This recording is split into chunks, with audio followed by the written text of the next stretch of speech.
नेत्र स्वयं मुड़ना नहीं चाहते। इसी तरह ज्ञानी आत्मा पदार्थों को विषय बना लेता है, लेकिन वाक्याभ्याम मतत्परा।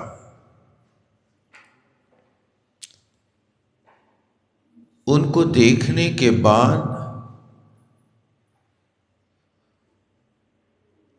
उसको कोई आकुलता नहीं होती है। जैसे आप किसी वस्तु को देख करके किमिदम, ये क्या है, कीदृशम, कैसा है,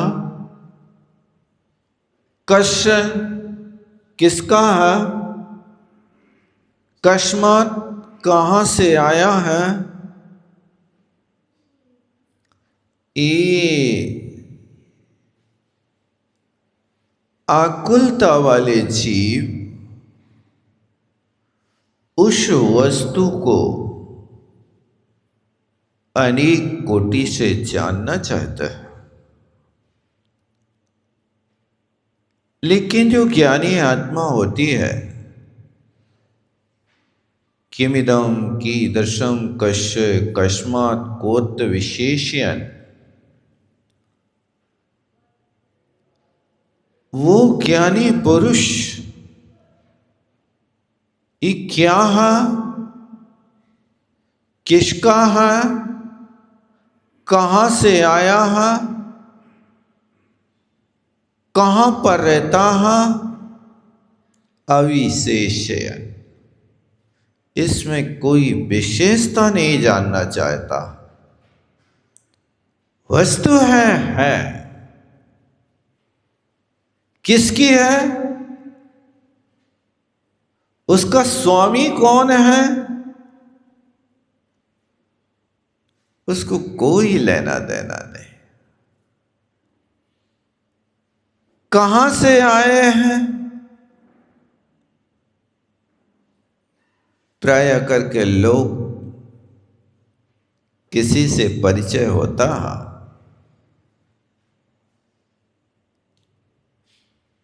तो ये सारी के सारे बखेड़ा खड़ा करते हैं। भैया कहाँ से आए, अच्छा वहां से आए, वहीं तो हमारे मामा रहते हैं। अच्छा वे आपके मामा हैं, फिर तो आप भी हमारे मामा ही हो गए। मामा के गांव के जितने हो वे सब मामा। ये संसारी प्राणी परिचय लेता है, लेकिन ज्ञानी कोई से परिचय नहीं लेता। कौन हो, एक दर्श भिखारी है। वो बैरागी आत्मा तो परिचय देता। आप पूछ रहे हो कौन हो, कह देता हो दर्श भिखारी। बहुत अच्छा, आपके दर्शन का इच्छुक हूं, भिक्षुक हूं, दर्शन दे दीजिए। कौन सा दर्शन चाहिए, आप रूप निहारने को दर्शन कहते हैं कि आत्मा के निजी सम्यक दर्शन गुण को प्राप्त करने को दर्शन कहता है। दर्शन करने का अर्थ रूप नहीं, दर्शन से दर्शन मिले, परमात्मा के दर्शन करने से अपना सम्यक दर्शन प्रकट होता है। वो अंदर का गुण प्रकट करना है। जैसे एक छतरी वाले को देख करके अपनी भूली हुई छतरी का ये स्मरण आ जाता है।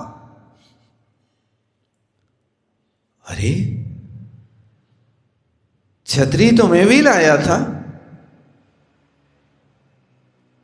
और अपनी छतरी का ये स्मरण करते ही अपनी वस्तु को, छतरी को प्राप्त कर लेता है। इसी तरह परमात्मा के द्वारे पर आकर के परमात्मा को देख करके वह, अरे यही स्वरूप तो मेरा है। आपका और मेरा स्वरूप एक, फिर कहां अंतर है? जो मैं हूं वह है भगवान, अंतर यही ऊपरी जान बे विराग यहां राग बेतान। जो आप है वही मैं हूं, बस अंतर इतना है कि हे भगवान आप बीतरागी है और मैं रागी हूं। हे परमात्मा आप बीतरागी हैं और मैं बितरागी हूं। बितरागी समझते? धन का रागी हूं। बित्त माने धन होता ना, उसका रागी हूं, बस इतना अंतर है। अंतर यही ऊपरी जान, ये मोटा मोटी अंतर है। यदि आप भी राग को त्याग कर दो तो आप भी बीतरागी बन जाओगे। इस तरह से यहां पर एक ज्ञानी आत्मा का स्वरूप बताया। अब आगे अमृतजल स्वामी इसी बात को और लिखते हैं आत्मख्याति टीका में। यथात्र लोके दृष्टिर दृश्यात् अत्यंत विभक्तत्वेन तत्करण वेदनयोः असमर्थत्वात् दृश्यं न करोति न वेदयति च। अन्यथा अग्निर्दर्शनात् संदुक्षणवत् स्वयं ज्वलन करणस्य लोह पिंडवत् स्वयमेव औष्ण्यानुभवनस्य च दुर्निवारत्वात्। तो कहते हैं यथा माने जैसे, अत्र लोके अस्मिन लोके, इस लोक में दृष्टि यानी आँख, नेत्र,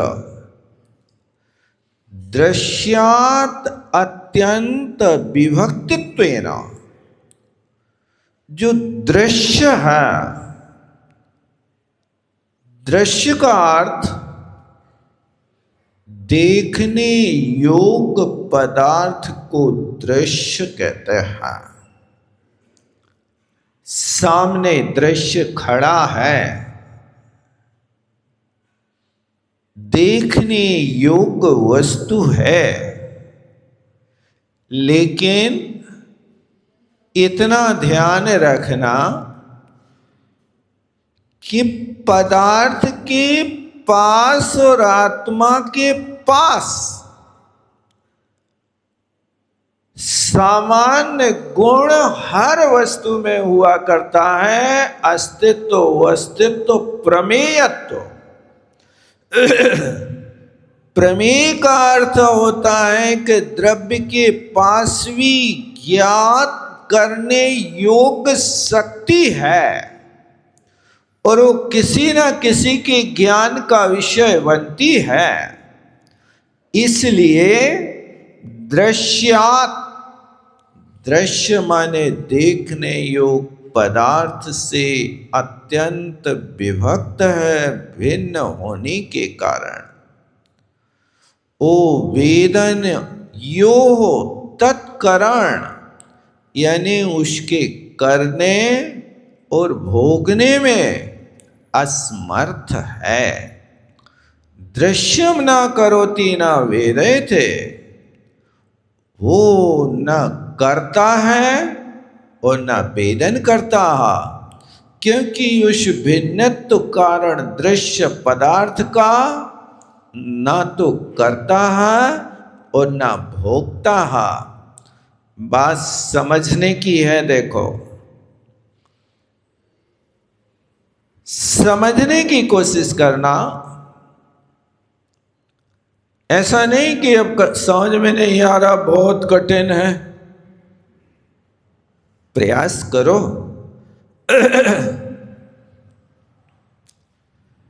जिस चश्मा से आप देखते हैं,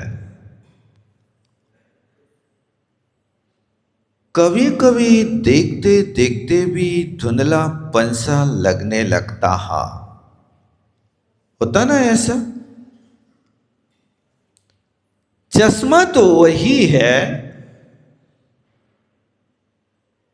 धुंधलापन क्यों?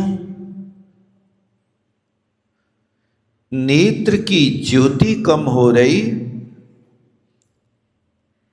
अथवा चश्मा के ऊपर कोई कचरा आ रहा, इस पर विचार करते कि नहीं करते आप? यदि धुंधलापन दिखाई दे रहा है तो चश्मा को उतार करके चश्मा को कपड़ा से साफ कर लेते हैं, और ये कपड़ा से हमेशा चश्मा साफ करते रहना। जहां से चश्मा खरीदते हो वो दुकानदार फ्री में कपड़ा भी देता। मिलता आप लोगों को नहीं मिलता? मिलता है ना। कपड़ा के पैसा लग रहा है कि चश्मा के?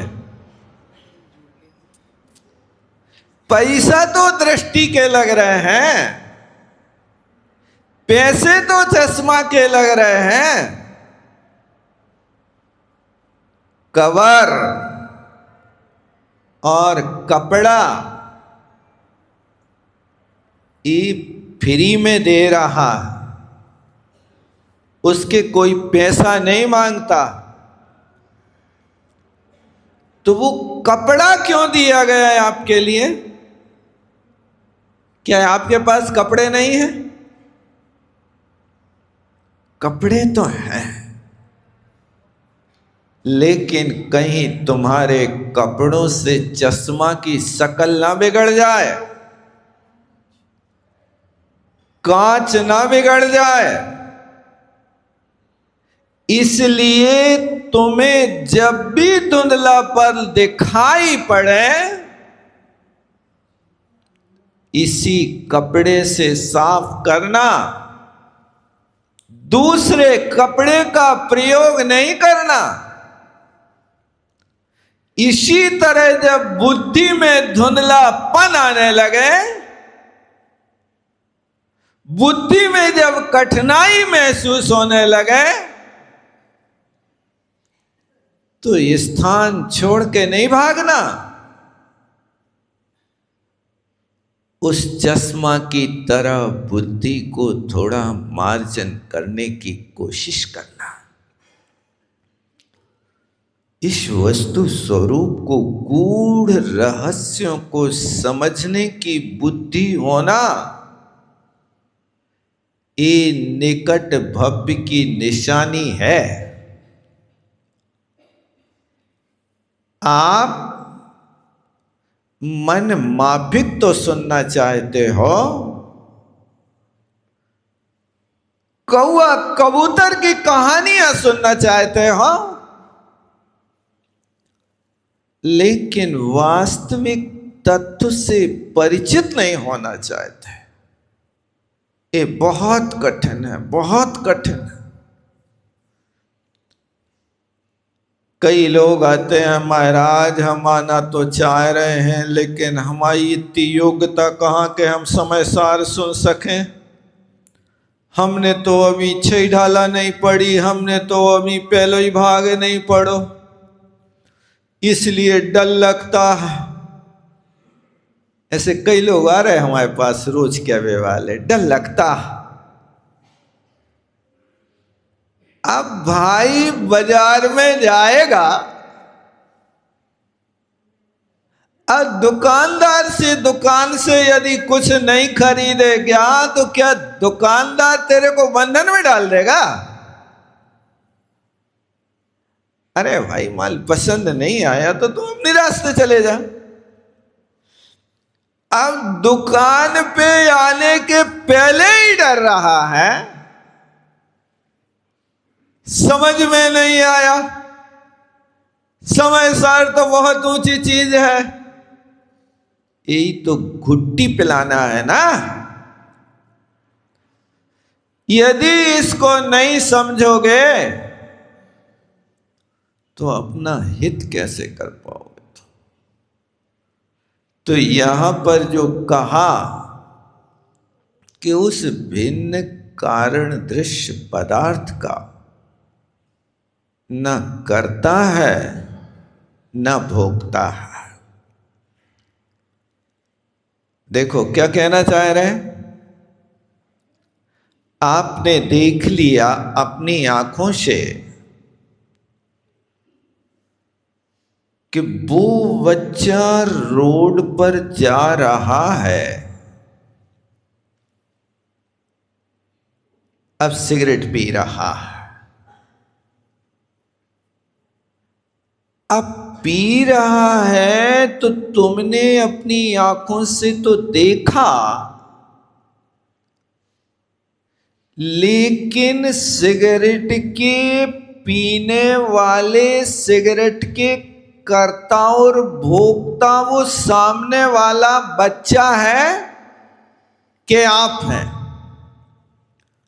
क्रिया तो वो कर रहा है, लेकिन उसकी क्रिया को देख करके अपने अंदर जो विभाव पैदा हो रहा है, ये बंद का कारण है। किसी का बच्चा है, किसी की सिगरेट है, कोई पैसा खर्च कर रहा है, वो अपना धन खर्च करके अपने शरीर को बर्बाद कर रहा है, बुद्धि को बर्बाद कर रहा है, समय को बर्बाद कर रहा है, लेकिन उसकी क्रिया को देख करके आप यदि वैराग्य प्राप्त करते हो कि हे भगवान, नाना जीवा नाना कर्म नाना विवाह है लब्धि, हे परमात्मा अनेक प्रकार के जीव हैं, अनेक प्रकार के उनके भिन्न भिन्न कर्म हैं, भिन्न भिन्न भाव हैं, सबके भाव एक नहीं हो सकते हैं। धन्य है इन आत्माओं का कैसे कल्याण हो। उस वस्तु को देख करके ज्ञानी व्यक्ति वैराग्य बढ़ाता है और अज्ञानी व्यक्ति वैराग्य को नाश करके उससे लड़ने की कोशिश करता है कि देखो तुम्हें मरने है का, अभी से तुम सिगरेट पी रहे हो, फलाना कर रहे, ढिकड़ा कर रहे, और हाथ पकड़ के बाल पकड़ के दो चांटा लगा के और उसके माई बाप को सौंप रहे हो। ये कर्तृत्व बुद्धि देखा तुम्हारी आंखों ने, लेकिन तुमने भाव बिगाड़े। ये भाव का बंध तुम्हारे लिए नियम से होगा, और जिसको तुम पकड़ करके दुखी करना चाह रहे हो वो आत्मा तुम्हारी भविष्य में दुश्मन बनेगी, तुम्हारा मित्र नहीं बनेगी। वो भी तुम्हारे साथ ही व्यवहार करेगा। आज वो निर्मल है, कल सबल बनेगा। इसलिए एक कष्ट तुम पाप के बीज आज स्वयं बो रहे हो। इसलिए कोशिश करो कि वस्तु दिखे, लेकिन देखने के बाद भी अपने परिणामों को शांत बना करके रखो, तब तो आप ज्ञानी हो। अन्यथा भिड़ गए तो ज्ञानी नहीं रहे, वो कष्ट का बीज आपने बो दिया। दूसरी बात आगे कहते हैं कि देख करके वो उसका कर्ता भोक्ता नहीं है। इसी तरह कोई भी वृष्टि वस्तु अपने पास आए उसके कर्ता भोक्ता ना बने। इसलिए ज्ञानी की पहचान क्या है? उनने लिखा, आँख खुली मुख बंद हो, मन बैठा हो शांत, विद्या विनय विवेक हो, दुख होए सब शांत। सारे दुखों को शांत करने का फार्मूला बताया। क्या बताया? आँख खुली मुख बंद। आँख खुली है, देख रहे हो, दुनिया नाच नच रही है, लेकिन खुली आँख से देखने के बाद आपका मन नहीं नाच रहा है, मन बैठा हो शांत। ये तो द्रव्य है, आँख का काम देखना है तो वो देखेगी। आँख खुलेगी तो कोई ना कोई वस्तु तो सामने आएगी, आएगी तो उसमें अपन को कैसे परिणाम करना। आँख खुली और मुख बंद हो, मुख से कुछ भी नहीं कहना, तुम ऐसे हो, तुम वैसे हो, तुम ये कर रहे, तुम वो कर रहे हो, कोई लेना देना नहीं। आँख खुली, मुख बंद हो और मन बैठा हो शांत, बोलने की इच्छा ना हो, मन में उथल पुथल ना हो। लेकिन इन तीन चीजों के साथ में साधना वो कर सकता है जिसके पास विद्या है, विनय है, विवेक है। इन तीन चीजों को साथ में लेकर के चलता है, उसके दुख शांत होते हैं। इसलिए कोशिश करो कि विद्या अध्ययन करो। सर्व धनों में सर्वश्रेष्ठ धन है तो विद्या धनम एव धनम, विद्या धन ही श्रेष्ठ है। इसलिए इसका प्रयास करो कि जितना हो सके, जैसे आप धन को संचय में लगे रहते हो, ऐसे धर्म का संचय करना है तो ज्ञान को प्राप्त करने का प्रयास करो। एक एक पल का सदुपयोग करो तो ज्ञानी बनोगे। जैसे पैसे के लिए आप एक एक पाई इकट्ठा करते हो और वहाँ जाकर के आधा किलो टमाटर लेना होवे तो 4 दुकानों पे पूछते हो, फिर उसके बाद में जहाँ भाव कम लगता है वहाँ पर आप वो वस्तु खरीदते हो। आधा किलो टमाटर लेना है, अब यहाँ 10 रुपया किलो है, वहाँ 8 रुपया किलो में मिल गया। 1 रुपया बचाने के लिए तुमने 4 दुकानें नापी, कितना समय दिया, कितने वचन बोले आपने। देखो तो भैया का भाव टमाटर, का भाव टमाटर, 8 के दे हो, 10 के दे हो, फलाना कर हो। इतना समय लगा रहे हो, वचन लगा रहे हो, क्यों लगा रहे? 1 रुपया बचाने के लिए, 1 ही रुपया बचाने ना। तो आपसे कोई पूछे कि 1 रुपया मूल्यवान है कि एक वचन मुख से ना निकले और उस वचन को अपने अंदर संभाल करके रखना, क्योंकि वचन भी प्राण है। 10 प्राणों में एक वचन भी प्राण होता है। उस प्राण को बचा के रखो। तो वहाँ 1 रुपया बचाने के लिए तुमने 20 वाक्य बोले, 4 दुकानों पे गए और फिर 1 रुपया की बचत करी। जैसे आप पैसे को बचाने के लिए आप इतना परिश्रम करते हो, इतना बचना लाभ करते हो, ऐसे धर्म को और विद्या को कमाने के लिए परिश्रम करो तो तुम श्रुत केवली बनने के योग्य हो जाओ। बस इतना है कि जितना परिश्रम तुम वहाँ करते हो, इतना परिश्रम इतनी बुद्धि से एकाग्रता से यहाँ करने लगो तो ज्ञानी बनने में देर नहीं लगेगी। इस तरह से यहाँ विद्या हो। और दूसरी साथ चीज है कि विद्या के साथ विवेक हो। सबसे अच्छा एक जिसका नाम विवेक, जो विवेक होता है, प्रत्येक क्रिया को विवेक पूर्वक करो, ये ज्ञानी की पहचान है। और विनय है तो विनय वो वस्तु है कि विनय के माध्यम से सारे के सारे कार्य हमेशा संपन्न होते हैं। विनय महाधारे जो प्राणी, शिव वनिता की सखी बना बखानी। विनय का पालन करने वाला व्यक्ति किसका मित्र है?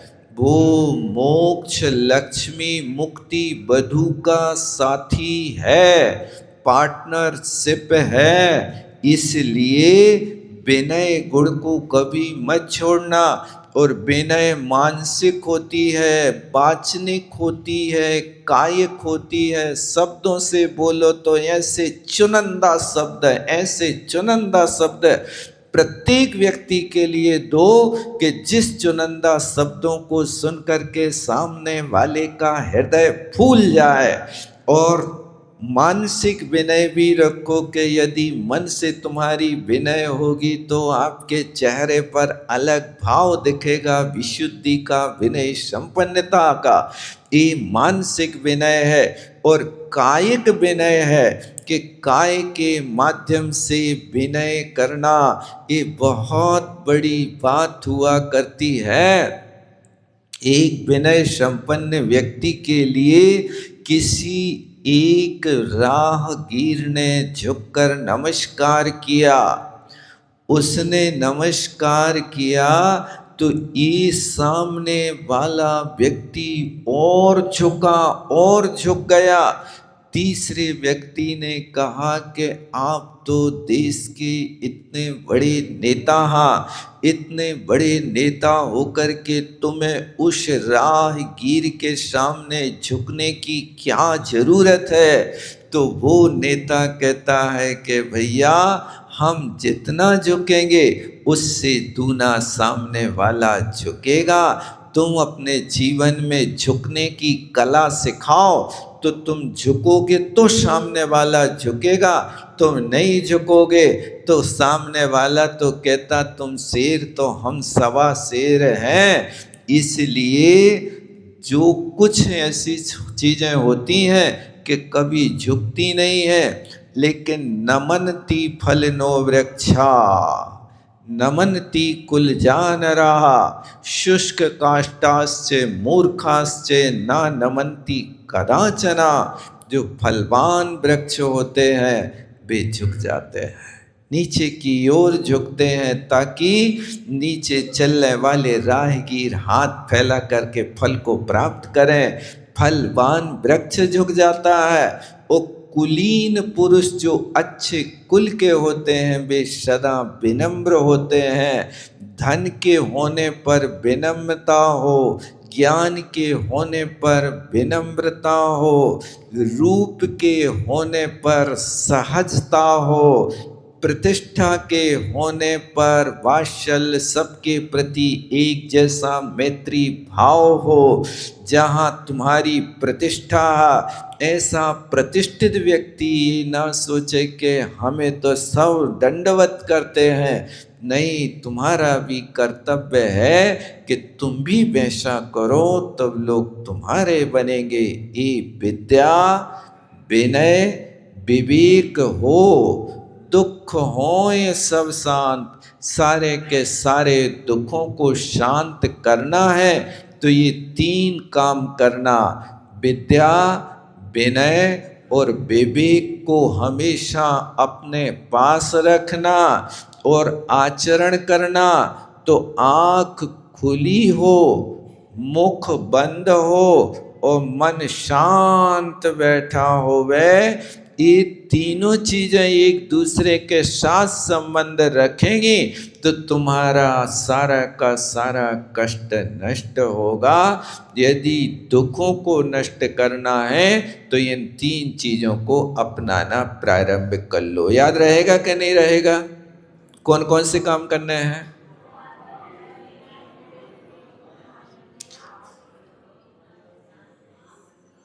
भूल गए तुम लोग?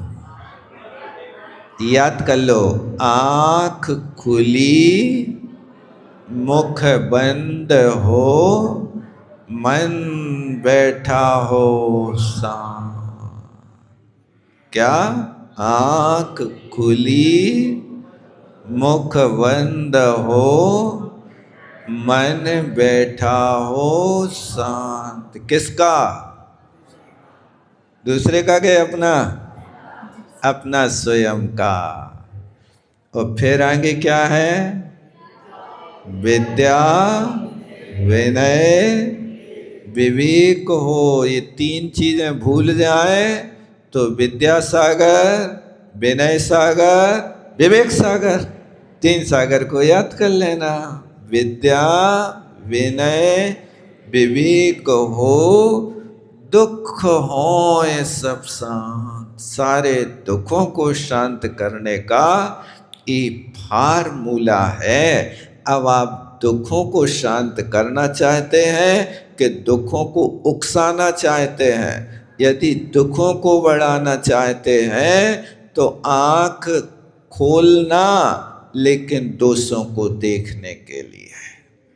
आँख तो है, देखने ही का काम है, तो दोष ना देखेगा कोई के?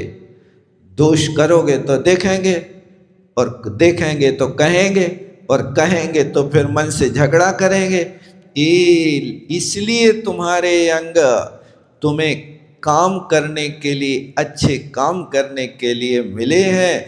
इसीलिए तो कहते ये मानव पर्याय बड़ी दुर्लभ पर्याय है, और ये शरीर बेश कीमती है। कल एक महानुभाव आए थे, उनने बताया कि महाराज इस शरीर की कितनी कीमत है। अब बोले पता चल रहा? बोले भैया की किडनी खराब हो गई, अब 60 लाख रुपया में किडनी खरीद रहे हैं। लेकिन वो 60 लाख में किडनी खरीदना है, लेकिन वो सरकारी कागज पहले बनवाना पड़ेंगे, सरकार को सूचित करना पड़ेगा। लेने वाला देने वाला, और वास्तव में जिसकी किडनी ले रहे हो उसकी क्या स्थिति है, क्या है, ये सारा का सारा ब्यौरा कलेक्टेट में पेश करो, फिर तुम ले सकते हो। यानी एक किडनी की कीमत 60 लाख जैनी भाई ने गुना में ली है। आप विचार करो, 60 लाख की एक किडनी कितनी बड़ी होती हुई है भैया? वो कितनी बड़ी? 1-2 किलो की छोटी सी है ना, मोबाइल बराबर तो रहती हुई है, ठीक है। अब जब ये किडनी 60 लाख की बिक रही है, तो दोनों किडनी की कितनी कीमत हो गई भाई साहब? यानी शरीर में सिर्फ 2 किडनी करोड़ों की हो गई। अब आँख है, दांत है, गला है, फेफड़ा है, आंत है, 3,072 नाड़ियों का केंद्र नाभि केंद्र है।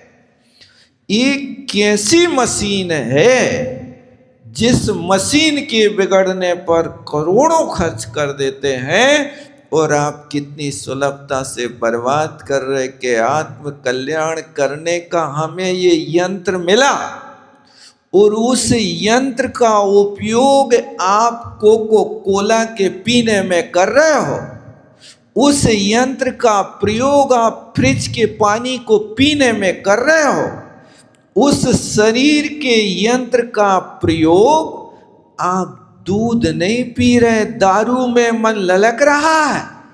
आज की दुनिया मखाने नहीं खा रही, मुनक्का नहीं खा रही, वो मांस और मुर्गा खा रही है। देखो तो कैसी बुद्धि आज बिगड़ रही लोगों की, ये कुछ कहा नहीं जा सकता। इसलिए अपनी बुद्धि को, प्रकृति से आपको जो शरीर मिला है, इस शरीर का सदुपयोग करो, पूरी जिंदगी भर ऐसे बोझा ढोते में नहीं निकाल दो, पापों में नहीं निकालो, संभलने की कोशिश करो। यदि हाथ से चिड़िया उड़ गई तो फिर कर नहीं सकते। इसलिए कहा जो कल करना वह आज करो, जो आज करो वह अभी कर लो। जब चिड़िया ने चुग खेत लिया, अब पछताए क्या होवत है। जो शोवत है सो खोवत है, जो जागत है सो पावत है। चिड़िया खेत ना चुग पाए उसके पहले बंदोबस्त करो। इस नर्तन से श्वासें समाप्त ना हो पाए उसके पहले रास्ता सुरक्षित कर लो। इस बात को यहाँ समय सार में बताया जा रहा है। आज तक तुम लोग डरते रहे कि बहुत कठिन है, बहुत कठिन है। कहाँ कठिन है? आज अपने स्वरूप गई तो अपन को भान करा रहे हैं, लेकिन समय सार हर किसी स्थान पे सुनने नहीं चले जाना, क्योंकि असंयमी यदि सुनाएगा तो वो तुम्हें असंयम में प्रेरित करेगा, असंयम की बात कराएगा और असंयम में रहते ही हुए मोक्ष कराएगा। क्योंकि जिसकी दुकान पे जाओगे तुम्हें वो ही शिक्षा देगा। ये यहाँ स्थिति को अच्छे से समझ लेना क्योंकि कपड़े के व्यापारी के यहाँ जाओगे तो वो हमेशा कहेगा कि ये पेंट का पीस बहुत प्यारा आया है, ये तो मिलता नहीं, बहुत दुर्लभ है, हम बड़ी मुश्किल से ग्वालियर से तुम्हारे लाने लाए। अब तुम्हारे पास पैसा नहीं है तो कोई बात नहीं, तुम ले जाओ, लेकिन ऐसी बातें देता है। और किसी किराने के दुकान पे जाओगे तो वो कहेगा बहुत बढ़िया बर्फी जैसो गुड़ आओ है, तुम चूको ने इस बार ले जाओ गुड़, प्रतीक्षा न करो संक्रांत की, अभी खरीद लो। तो तुम्हारे लिए वो गुड़ चिपकाएगा। कपड़े वाले की दुकान पे जाओगे तो कपड़ा चिपकाएगा, और शराबी की दुकान पे जाओगे तो वो कहेगा बहुत बढ़िया 9 लखा हार आओ है, वो तुम्हें 1 लाख में दे रहे हैं, ले जाओ जे। ये जिसकी दुकान पे जे हो तुम्हें वो ही बात बताएगा।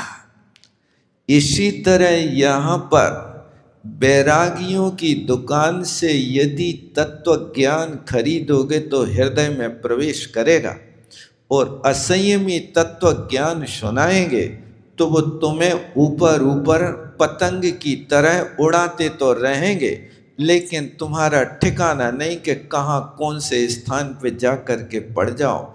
इसलिए समय सार के रहस्य को समझने के लिए उनने पहले कहा, आप साइकिल चलाते हैं भाई साहब, जब साइकिल चलाने सीखने के लिए गए थे शुरू में तो सिखाने वाले ने क्या कहा था आपसे, ख्याल है?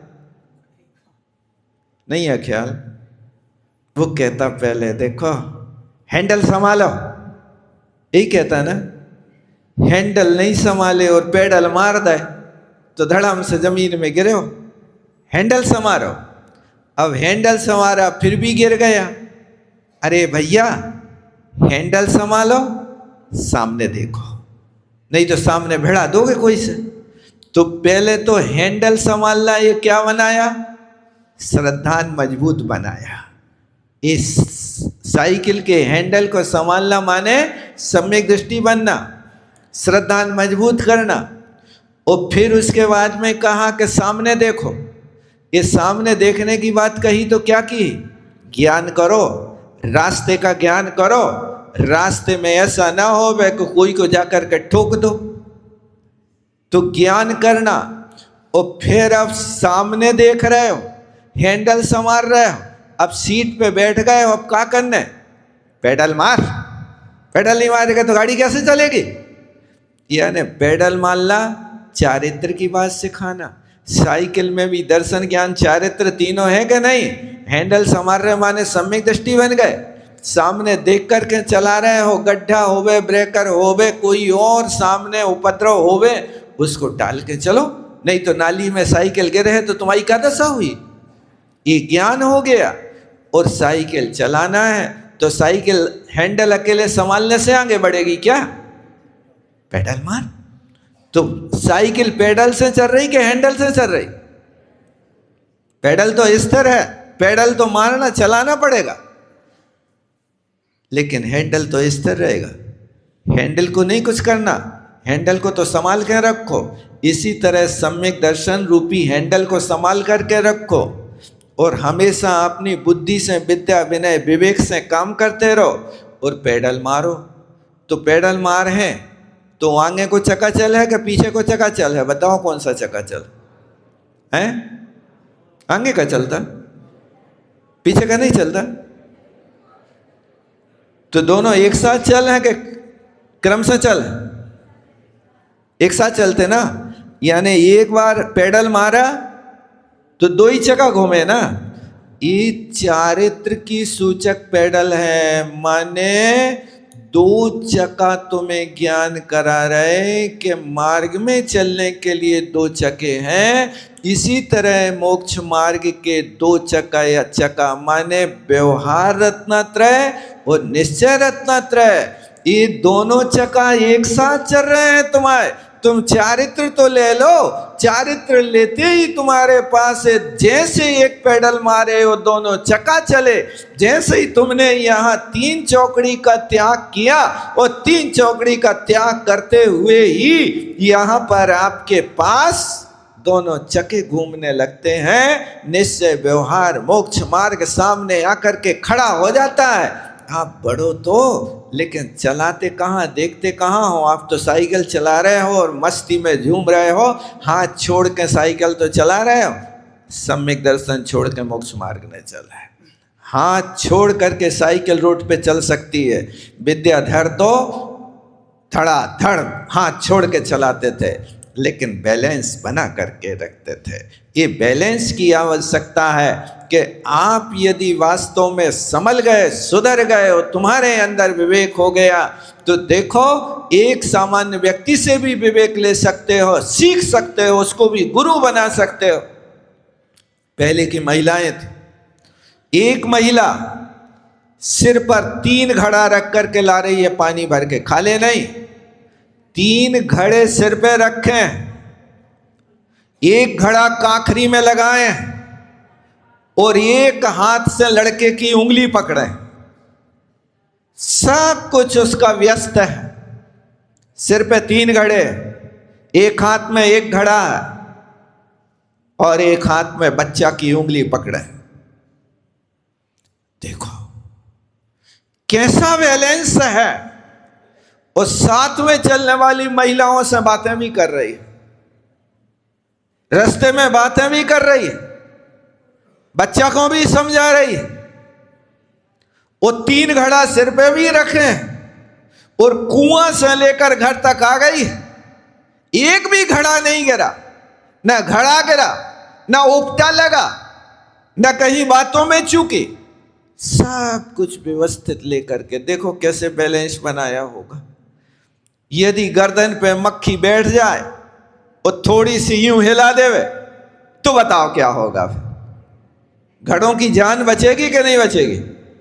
सारे के सारे घड़े चकनाचूर हो जाएंगे। तो वो एक महिला देखो दर्शन ज्ञान चारित्र को संभाल के रख रही कि नहीं रख रही? क्या चारित्र संभाल करके रख रही है?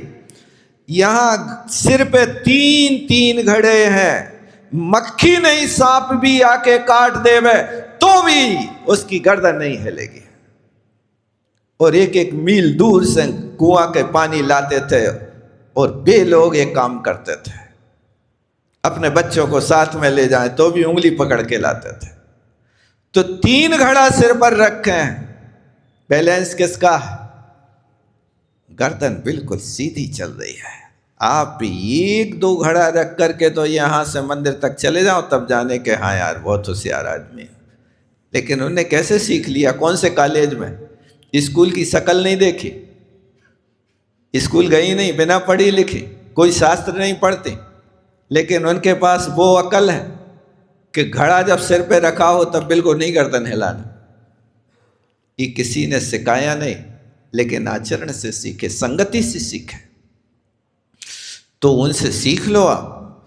और बीच बीच में बातें कर रही हैं, धर्मोपदेश है, सम्यक ज्ञान है, और पैरों से चल रही है, आंखें ऊपर हैं, नीचे देख नहीं सकते हैं, लेकिन वहां से यहां तक आ गए, एक बार भी उपटा नहीं लगा। यही तो आचरण है, डब डब चरिया, यही आचरण है। यदि पैर इधर का उधर पड़ेगा, पैर गड़बड़ाएगा तो बैलेंस बिगड़ जाएगा। और एक हाथ बंधन में है, यहां पर दूसरा घड़ा काकरी में खुसा है, और दूसरा हाथ यहां पर देखो तो बच्चे ने पकड़ रखा। ऐसी स्थिति में जहां व्यक्ति आचरण कर रहा है, ऐसे पनहारी की महिला से तुम सीख सकते कुछ के? नहीं सीख सकते। तुम गृहस्थी चला रहे हो तो ऐसा बैलेंस बना करके रखो, घड़ा ना गिरे, धर्म रूपी घड़ा हमारा गिर ना जाए, ऐसा संभाल करके चलना। यही तो समय सार में सिखा रहा है। और क्या सिखा रहा है? क्यों घबरा रहे कि बहुत कठिन? अरे कठिन है तो कठिन चीज को भी तो सरल किया जा सकता है। कठोर से कठोर वस्तु को, हल्दी जैसी कठोर वस्तु को चटनी बना के खा जात? नहीं खाते। हल्दी की एक आध गांठ घुटक के बताओ, हल्दी की सीधी गांठ घुटकते, लेकिन हल्दी के बिना कोई एक आध वस्तु खाते? हर वस्तु में हल्दी है, लेकिन हल्दी की गांठ देखो तो हाथ से चूर नहीं पाओगे आप। हाथ से चूरन बना दो हल्दी का, नहीं बना पाओगे। इतनी कठोर वस्तु को भी तुमने अपनी कला से उसकी चटनी बांट करके पानी में मिला के वो शरबत जैसा पी गए। क्या है ये? तो हमारे आचार्य हमको सिखाते हैं कि कठोर से कठोर वस्तु को भी शरबत बना करके पीने की जहाँ कला होती है, वही तो धर्मोपदेश होता है, वही तो आगम होता है, वही तो भव्यों के हृदय में उतारना होता है। ऐसा आगम में कहा जाता। अब उसके वांगे कहते हैं, अपन चूंकि समय तो हो गया, लेकिन 2-3 पंक्तियां और कर लेते हैं। अन्यथा अग्नि दर्शना संजुक्षणवत स्वयं जलन करणस्य। देखो अब दृष्टांत आचार्य महाराज भी कितना अच्छा दे रहे हैं। कह रहे हैं कि आंखें देख तो रही हैं, लेकिन ज्ञेय की कर्ता भोक्ता नहीं है। जैसे आंखों ने आगी देख ली, तो यदि आंखें आगी की कर्ता भोक्ता होती तो आग को देखते ही आंखें जलने लगती। जलने लगती कि नहीं लगती? हाथ से छुओ तो जलने लगते। आंख से देखा तो अग्नि देख तो रहे हैं, अग्नि जल रही है, अग्नि को धोंक रहे हैं, लेकिन ये सब होते हुए भी आंख में जलन पैदा नहीं हो रही। क्यों? क्योंकि दृष्टि जान रही है, लेकिन करता नहीं, भोगता नहीं। संदुक्षणवत स्वयं जलन कारणस्य, वो स्वयं अग्नि जलाने वाली होकर के भी वो आंख को नहीं जला रही है, आंख देख रही है।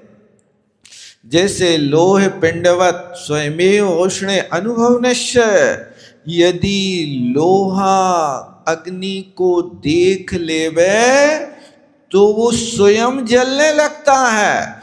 क्योंकि लोहे को अग्नि में डाल दो तो अग्नि उसमें प्रवेश कर जाती है, लेकिन आंखों से अग्नि को देखने पर अग्नि आंखों में प्रवेश नहीं कर पाती है। इसलिए आंख उन वस्तुओं का कर्ता भोक्ता नहीं है। कितना अच्छा दृष्टांत खोजा आचार्य महाराज ने।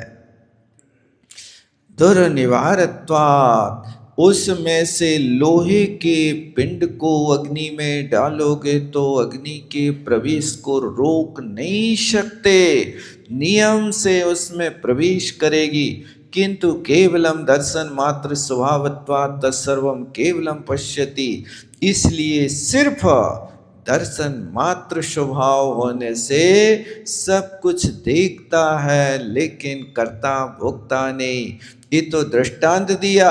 अब दृष्टांत पे आते, तथा ज्ञानमपि, उसी प्रकार ज्ञान भी स्वयं दृष्टत्वात्, ज्ञान दर्शक तो है देखने वाला होने से, कर्मणा अत्यंत विभक्तत्वेन, कर्म से अत्यंत भिन्न होने से, निश्चय से, तत्कर्ण वेदन योहो असमर्थत्वात्, वो उसका कर्ता भोक्ता नहीं है, इसलिए ना करता है ना वेदन करता, किंतु केवलम ज्ञान मात्र स्वभावत्वात्, वो सिर्फ ज्ञान स्वभावी होकर के जानता किसको?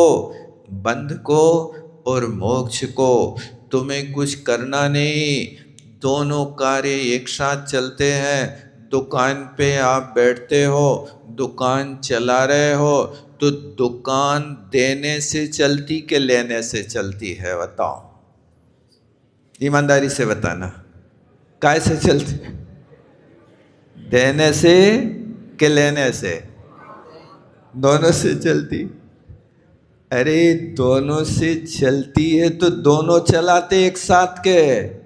पहले दे देते हो फिर लेते हो? लिखा रहता है आज नगद कल उधार। आज तो नगदी में काम होगा। यही बात तो यहाँ कह रहे, बंध और मोक्ष दोनों को एक साथ जानना है। जैसे दुकान में लेन देन एक साथ, मोक्ष मार्ग में बंध और मोक्ष एक साथ। इससे छूटना है, इससे बनना है। पैसा ले रहे हो सो बन रहे हो, और अपना कपड़ा दे रहे हो सो मोक्ष हो रहा। कपड़े से तो मोक्ष है, नोटों से बंध हो रहा। ये लेन देन जैसे यहाँ चलता वैसे यहाँ कह रहे, ऐसे कर्म के उदय में निर्जरा केवलमेव जानाति, ज्ञानी तो सिर्फ निर्जरा निर्जरा यही जानता है। जावाणी के ज्ञान से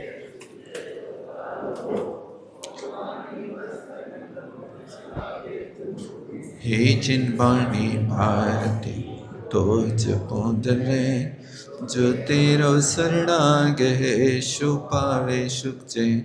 देव भजो अरिहंत को गुरु सेवो निर्ग्रहण, दया धर्म पालो सदा यही मोक्ष।